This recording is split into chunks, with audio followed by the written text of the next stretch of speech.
le mystère des 750 euros, à savoir cette nouvelle allocation touristique qui a été promise par Abdelmajid Tebboune aux Algériennes et aux Algériens depuis le 8 décembre 2024 et qui n'a toujours pas vu le jour. Mais pourquoi, et c'est la véritable raison, c'est qu'Abdelmajid Tebboune a décidé, semble-t-il, de renoncer pour le moment à cette promesse qu'il avait faite aux Algériennes et aux Algériens. D'ailleurs, le mouton à 40 000 dinars, ça a été pour lui une façon de se rattraper par rapport aux 750 euros. Il a bien compris, on lui a bien expliqué qu'il ne pourrait pas exécuter cette promesse qui coûterait extrêmement cher. C'est pour cette raison qu'il a essayé de se rattraper, qu'il a voulu se rattraper en mettant en place l'importation de 1 million de moutons. Sur l'histoire des 750 euros, Tebboune a reculé, il n'en parle pas.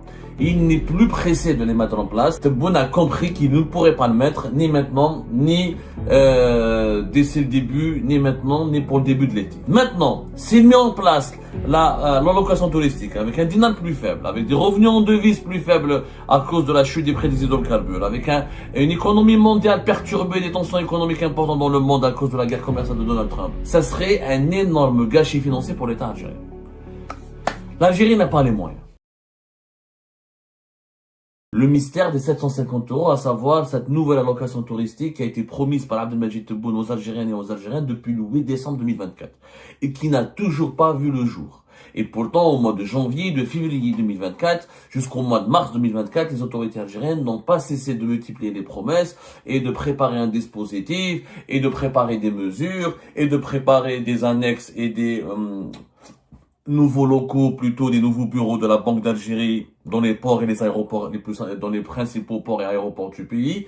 Et pourtant, la nouvelle allocation touristique n'est toujours pas entrée en vigueur. Pourquoi? Parce qu'il n'y a pas eu un texte d'application de la Banque d'Algérie. Pourquoi? Parce que la Banque d'Algérie n'a pas encore préparé les mesures adéquates pour permettre l'entrée en vigueur de ces 750 euros. Mais pourquoi, et c'est la véritable raison, c'est qu'Abdelmajid Tebboune a décidé, semble-t-il, de renoncer pour le moment à cette promesse qu'il avait faite aux Algériennes et aux Algériens. Et pour leur faire oublier, d'ailleurs, le mouton à 40 000 dinars, ça a été pour lui une façon de se rattraper par rapport aux 750 euros, parce qu'il a bien compris, on lui a bien expliqué qu'il ne pourrait pas exécuter cette promesse qui coûterait extrêmement cher, donc extrêmement cher à l'État algérien, qui périlleuse pour son application, périlleuse pour les finances publiques. C'est pour cette raison qu'il a essayé de se rattraper, qu'il a voulu se rattraper en mettant en place l'importation de 1 million de moutons à coût avec des prix, en subventionnant les prix des moutons qui ont été importés à coût de 40 000 dinars pour le rendre disponible aux plus nécessiteux, aux plus fragiles, aux foyers les plus pauvres du pays. Sur l'histoire des 750 euros, Tebboune a reculé, il n'en parle pas, il n'est plus pressé de les mettre en place et visiblement, selon nos sources, Tebboune a compris qu'il ne pourrait pas le mettre ni maintenant, ni d'ici le début, ni maintenant, ni pour le début de l'été. Il faut savoir que nous sommes le 22 mai, l'été c'est dans un mois. Les Algériens et les Algériens vont vouloir voyager et prendre leurs vacances et l'allocation touristique devient vitale ou nécessaire ou importante aux yeux des Algériens et des Algériennes et des Algériens qui vont partir à l'étranger, aux yeux des familles algériennes qui vont partir à l'étranger à partir et durant l'été. Alors pourquoi on va pas l'appliquer les 750 euros? On a déjà expliqué, Abdelmajid Tebboune donc l'a déclaré, l'a promise le 8 décembre 2024. Il pensait qu'on allait la mettre en place à partir du 1er février 2025. Ça n'a pas été le cas parce que l'ancien ministre des Finances, Aziz Faïd, l'a trompé, l'a induit en erreur. Il s'est engagé à la mettre en place au cours du mois de janvier jusqu'au fin janvier 2024, fin janvier 2025, début février 2025. Or, rien n'a été mis en place puisque l'Aziz Faïd avait monté à Tebboune. Il ne lui avait pas dit qu'il fallait un texte d'application, un décret, des précisions, des modalités, et que la distribution de cette allocation touristique ou le cahier de charge, entre guillemets, les critères qui doivent déterminer son octroi à un nombre bien précis des Algériennes et des Algériens doivent faire l'objet d'un travail préalable, d'une concertation avec les banquiers, avec les services du ministère des Finances et avec un certain nombre de directions de l'État, comme la direction du Trésor public, comme la Banque d'Algérie, comme d'autres institutions importantes du pays qui ne sont pas préparées pour pouvoir offrir convenablement, selon un circuit bien contrôlé et bien organisé, cette fameuse allocation touristique, cette fameuse nouvelle allocation touristique de 750 €. Donc, Tebboune s'énerve, rappelez-vous, le 2 février 2025, il a limogé l'Aziz Faïd, il a nommé un nouveau ministre des Finances qui doit s'occuper de ce dossier. Ensuite, il y a eu le Ramadan. Donc, Tebboune, on lui a dit, Tebboune et son gouvernement, ils se sont entendus de reporter cette question de l'allocation touristique après le mois du Ramadan. Sauf que, qu'est-ce qui s'est passé après le mois du Ramadan? Rebondissement mondial. Donald Trump déclenche une guerre commerciale avec le monde entier, notamment avec la Chine, etc., à partir du 2 avril 2025, puisqu'à partir du 2 avril 2025, Donald Trump décide de lancer une guerre commerciale et d'appliquer des droits de douane sur l'ensemble du monde, et notamment un nombre incalculable et considérable de pays à travers le monde, que Donald Trump voulait sanctionner parce que ces pays-là n'importent pas ou n'achètent pas suffisamment de produits américains, alors que ils exportent beaucoup de leurs produits à l'étranger. Rappelez-vous ce qui s'est passé. Donc, à partir du 2-3 avril, le monde entier a été ébranlé par la guerre commerciale qui avait été lancée par Donald Trump, qui a voulu donc changer ou chambouler l'ordre économique mondial afin de imposer aux autres pays du monde d'acheter davantage de produits américains et de réduire le déficit commercial des États-Unis d'Amérique. Ce sont des droits de douane qui ont été imposés à 185 pays et territoires à travers le monde. Donc, ça a bousculé, comme l'ont dit les experts, des décennies de politique économique internationale, des décennies d'économie mondiale ou des décennies de politique de commerce international. Qu'est-ce qui s'est passé à la suite? Les prix du baril du pétrole se sont effondrés. Et le baril du pétrole, depuis le mois d'avril 2025, il est sous la barre des 70 $. Aujourd'hui même où je vous parle, on est le 22 mai, pratiquement presque 2 mois après, 1 mois et 20 jours, voilà, 1 mois et 20 jours, voilà, on va dire, le baril du pétrole est à 64 $. Le baril du pétrole, il a extrêmement reculé depuis le début de l'année 2025 à plus de 14,15%, 14%. Depuis 1 mois, une chute de 5%. Depuis 3 mois, une chute de 14%. Depuis une année, le prix du baril du pétrole a chuté de plus de 21%. Le problème, c'est que cette situation, cette nouvelle configuration économique internationale, a complètement chamboulé les calculs de Abdelmajid Tebboune et de son gouvernement. Pourquoi? Parce qu'avec un baril de pétrole à moins de 70 $, l'Algérie, elle est dans le rouge. Pourquoi? Je fais de la pédagogie à chaque fois, je vous dis pourquoi. Parce qu'il faut que les Algériennes et les Algériens comprennent que la question d'aller 750 €, ce n'est pas une simple question c'est pas une question d'argent, d'encaissement, la banque, où je mets 700, c'est pas aussi facile que cela. Distribuer des devises à toute une population, sans calcul économique, sans stratégie économique, sans une véritable vision à long terme et à moyen terme, c'est tout simplement une conduite catastrophique de la gestion des finances publiques d'un pays. Donc, quand le prix du dollar a chuté, quand le prix du baril du pétrole a chuté, quand le prix du baril du pétrole a chuté au-dessous des 70 $ depuis le début du mois d'avril, calculé depuis le début du mois d'avril 2025, le prix du baril du pétrole, il est resté à moins de 70. Il faut savoir, c'est une catastrophe, même jusqu'à 58 $ récemment. Ça a été jusqu'à même 68 $. 58 $, au-dessous de 60 $ par rapport à l'année dernière où il était autour de 82, 83, c'est quand même une chute terrible. La loi de finances en Algérie, elle a calculé le prêt de référence, la loi de finances en Algérie 2025 qui assure la gestion et la distribution des budgets de l'État et la répartition des budgets de l'État et qui assure le fonctionnement économique et financier du pays, elle a établi comme prix de référence du baril du pétrole à 60 $. Mais elle espérait que les prix du marché seraient maintenus à 70 $. Donc l'État algérien, pour faire sa loi de finances, il a dit que voilà, je vais gérer les finances du pays en fonction d'un baril de pétrole de 60 $. Mais sur le marché, entre les prévisions de l'État algérien étaient que le baril va se maintenir autour de 70 $. jusqu'à entre 2025 et 2026, 2025 et 2027, parce que quand tu fais une loi de finances pour 2025, tu dois, c'est la règle, dans la gestion des budgets publics ou dans l'élaboration des budgets publics, quand tu parles d'une année, tu dois prévoir tes dépenses et tes recettes sur les 2 années à venir, parce que les programmes qui seront lancés durant l'année 2025 auront un impact jusqu'à 2026 et 2026, ils ne pourront pas aussi être concrétisés définitivement jusqu'à 2 ans plus tard. C'est ça, la gestion de l'argent public, elle a des spécificités, elle a des caractéristiques. Gérer l'argent d'un État, c'est pas comme si gérer l'argent d'une épicerie ou d'une famille ou d'un foyer ou d'une petite entreprise. C'est un État, notamment un État d'un pays, un État en charge, en responsable d'un pays de plus de 47 millions d'habitants et prochainement 50 millions d'habitants. Donc il y a des obligations de gestion publique et des obligations à la fois éthiques, morales, mais surtout des obligations comptables auxquelles il faut se conformer pour élaborer les lois de finances.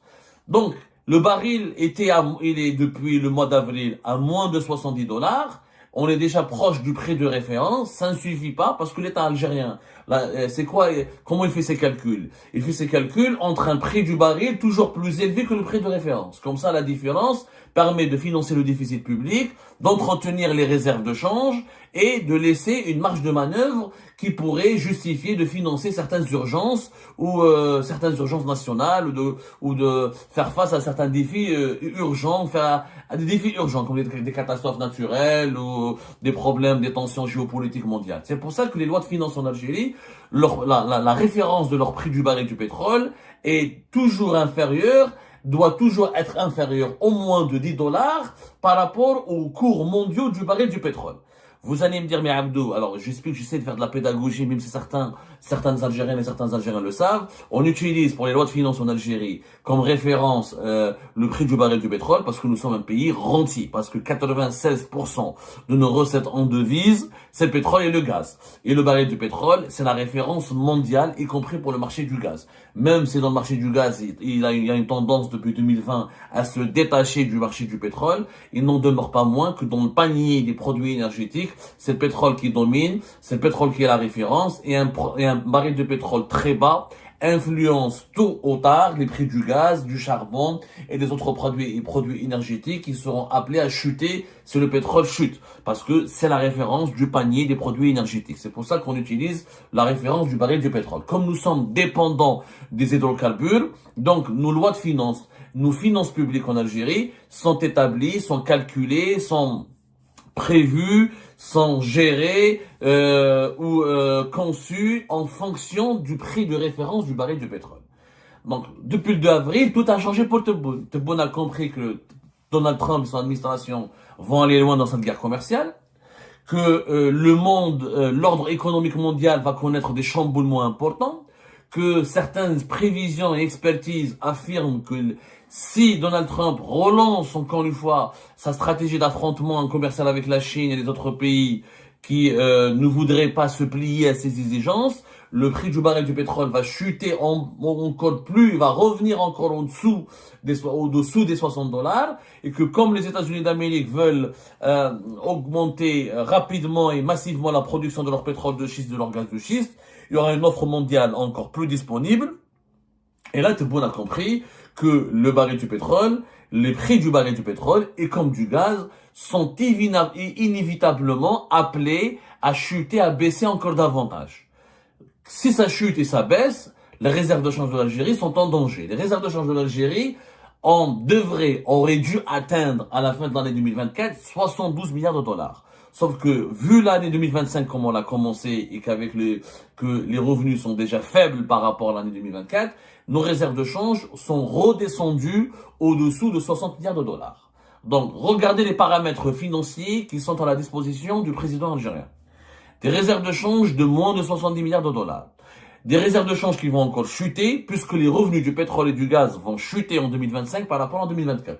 Donc l'État algérien, pour financer certaines dépenses en devises, pour combler ses déficits, pour acheter des armes, des produits agricoles, des matières agricoles premières, des matières agricoles essentielles, indispensables à la population algérienne, pour les médicaments, pour certains composants, pour certaines machines industrielles, il est obligé de puiser dans les réserves de change. C'est-à-dire que les réserves de change vont baisser encore plus durant l'année 2025. Les prix du pétrole vont baisser les prix ont baissé, sont en train d'emprunter une courbe très descendante et inquiétante, avec un scénario cauchemardesque de voir le baril du pétrole plus bas que la barre des $60 jusqu'à même $50, des tensions économiques et géopolitiques mondiales très vives qui pourraient encore aggraver la chute des prix des hydrocarbures. Quand le pétrole baisse, encore une fois, le prix du gaz ne résistera pas et va baisser, et que nous, plus de 60% de nos exportations, c'est du gaz. Et encore une fois, 96% de nos ressources, de nos revenus, de la source de nos revenus en devises, c'est le pétrole et le gaz. Donc, la conjugaison de ces trois paramètres a obligé Abdelmajid Tebboune d'oublier les 750 euros. Pour une raison simple. Nous avons 3,5 millions d'Algériens qui partent uniquement en Tunisie. Les Algériens qui partent en vacances ou qui se déplacent l'été sont pratiquement de 4 millions. 4 millions et quelques. Ça peut atteindre les 5 millions si on compte les pèlerins, les déplacements familiaux, intrafamiliaux. Donc si on met en place la nouvelle allocation touristique des 750 euros, ça va coûter à l'État algérien entre 3,7 milliards jusqu'à 4 milliards et quelques de dollars. 3,7, 3,8 jusqu'à 4 milliards, jusqu'à 4 milliards et demi de dollars. Voilà. Ça peut aller même jusqu'à 5 milliards de dollars s'il y a des dérives, s'il y a des processus de contrôle, c'est le